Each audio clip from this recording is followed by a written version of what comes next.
কাঁচা আম পুড়িয়ে যাওয়ার আগে বানিয়ে নিন আম কাসুন্দি। খেতে এতটাই মজা যে একবার আপনারা বাসায় বানিয়ে তৈরি করে নিলে পরে আর এই বাইরে থেকে কেনা কাসুন্দি কখনোই কিনবেন না, এতটাই মজা যে। আর বানানো খুবই সহজ, হাতে মাত্র 15 মিনিট সময় নিয়ে আপনারা এই কাসুন্দিটা বানাতে পারবেন বাসায় থাকা অল্প কিছু উপকরণ দিয়ে। আসসালামু আলাইকুম everyone, welcome back to my channel. আজকে তৈরি করে দেখাবো আপনাদের আম কাসুন্দি। আশা করি আমার রেসিপিটা আপনাদের সহজও লাগবে আর ভালোও লাগবে। ভালো লাগলে চ্যানেলটি সাবস্ক্রাইব করে পাশে থাকবেন।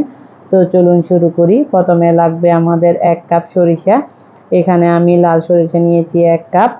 1/4 কাপ দিয়ে দিচ্ছি সাদা সরিষা। দুটোটার মিশ্রণে কিন্তু এই কাসুন্দিটা বানানো হয়। আর এই কাসুন্দিটা বানাতে লাল সরিষাটাই বেশি ব্যবহার করা হয়, কারণ লাল সরিষাতে ঝাঁঝালো ফ্লেভারটা বেশি থাকে, তার জন্য। তো আমি এখানে 2 থেকে 3 কাপের মতো পানি দিয়ে এটাকে 10 মিনিটের জন্য ভিজিয়ে রাখছি, অনেক ময়লা থাকে। তো আর এদিকে কাসুন্দি বানানোর জন্য আমাদের প্রধান ইনগ্রেডিয়েন্টস হলো আম। তো এর জন্য আমাদের লাগবে আম। আমি এখানে বড় সাইজের 2টা আম নিয়েছি। আম দুটোটা পরিষ্কার করে আমি একটা পিলার দিয়ে চুলে খোসাগুলো ছেড়ে নিচ্ছি। খোসাগুলো ছেড়ে এটা ছোট ছোট পিসেস করে নেব।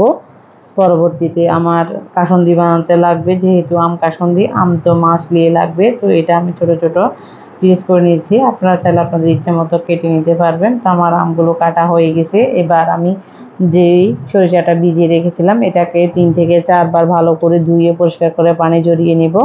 তো পানি ঝরিয়ে নিয়ে এবার আমি একটা ব্লেন্ডার জাগে ট্রান্সফার করে দিলাম। আর যে উপকরণ আমরা আমটাও দিয়ে দিচ্ছি, আটি বাদ দিয়ে, আর সবগুলো আমি এখানে দিয়ে দিয়েছি। এবার দিয়ে দিচ্ছি 1 ইঞ্চি সাইজের একটা আদা, আর দিয়ে দিচ্ছি ঝালের জন্য 4টা কাঁচামরিচ।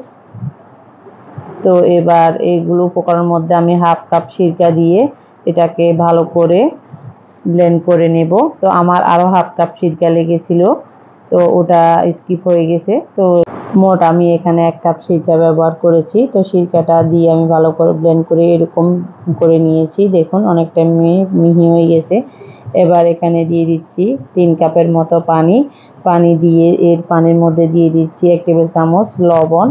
এটা আমি বিট লবণ আর সাদা লবণ দুটোটা মিশিয়ে দিচ্ছি। 1 চা চামচ হলুদের গুঁড়া, 1 চা চামচ মরিচের গুঁড়া, আর দিয়ে দিচ্ছি 1/3 কাপ থেকে একটু বেশি চিনি। চিনিটা বুঝে শুনে অ্যাড করবেন, যে যেরকম পছন্দ করেন। 1/2 কাপ দিলেও হয়।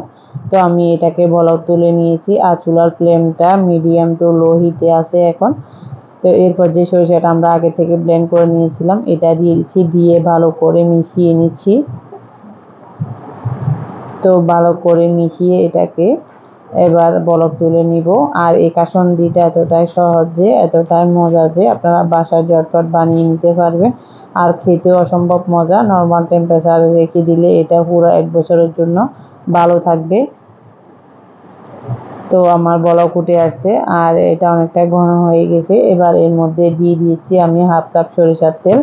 সরিষার তেলটা দিয়ে আমি আবার ওইটাকে ভালো করে মিশিয়ে নেব। তো মিশিয়ে নিয়ে এবার চুলাটা আমি আবারও বাড়িয়ে দিচ্ছি, হাই হিট করে দিচ্ছি। তো হাই হিটে করে এবার এটাকে ভালো করে মিশিয়ে আমি এবার মিশানো হয়ে গেছে।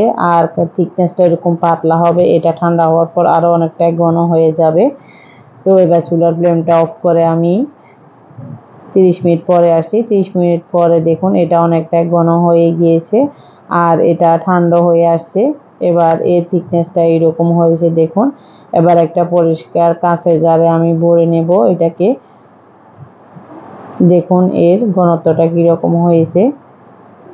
তো আপনিও মেজারমেন্টটা যদি ঠিক রাখেন তাহলে আপনারও এরকম হবে সেম। ঝটপট বানানো হয়ে গেল আমাদের আম কাসুন্দিটা। কাঁচা আমের এই আম কাসুন্দিটা অনেক মজা, এতটাই মজা যে একবার যদি বাসায় বানিয়ে আপনারা খেতে পারেন তাহলে আর বাজার থেকে কিনে আনার কথা চিন্তাই করবেন না, আপনাদের ভালোই লাগবে না, 100% এটা কিন্তু শিওর। তো আমি এখানে আম মাখা করতেছি, একটু আম মাখা বানিয়ে নিচ্ছি আপনাদের দেখানোর জন্য। এই আম মাখাটা এতটাই মজা হয়েছে যে বাসার সবাই অনেক মজা করে খেয়েছে। তো আশা করি রেসিপিটা যদি কোথাও একটু ভালো লেগে থাকে তাহলে চ্যানেলটি সাবস্ক্রাইব করে পাশে থাকবেন, বেল বাটনটি অন করে রাখবেন আমার ভিডিও নোটিফিকেশন সবার আগে পাওয়ার জন্য।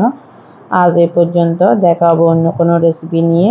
ভালো থাকুন, সুস্থ থাকুন, আল্লাহ হাফেজ।